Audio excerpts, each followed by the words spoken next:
मैं आपका ज़िया सर आज आपके लिए एक ख़ास खबर लेकर आया हूँ। मैं चाहता हूँ कि आप ज़्यादा से ज़्यादा नौजवानों तक इस मैसेज को आज ही पहुँचाएं।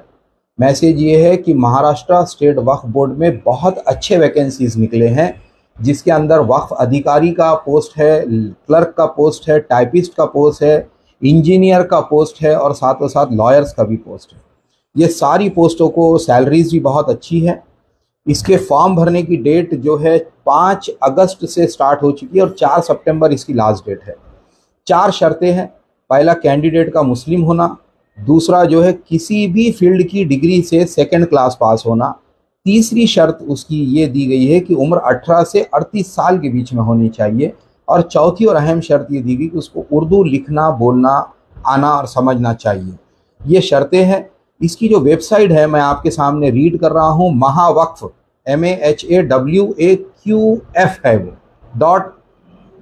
.महाराष्ट्र.gov.in। फिर से एक बार बोल रहा हूँ, महावक्फ.महाराष्ट्र.gov.in पर जाकर इसका फॉर्म फिल करना है और इसके लिए अप्लाई करना है। इसके एग्ज़ाम्स होंगे और ये एग्ज़ाम्स बहुत इजी है। इसमें जो भी गाइडेंस लगेगा हम लोग आपके लिए बैठे हुए हैं गाइडेंस करने के लिए। इसमें कई लोग जो है आगे आ रहे हैं गाइडेंस करने के लिए। ज़्यादा से ज़्यादा नौजवानों को इसका फॉर्म भरने लगाइए, इसका फ़ायदा पहुंचाने लगाइए। अगर किसी किस्म की हेल्प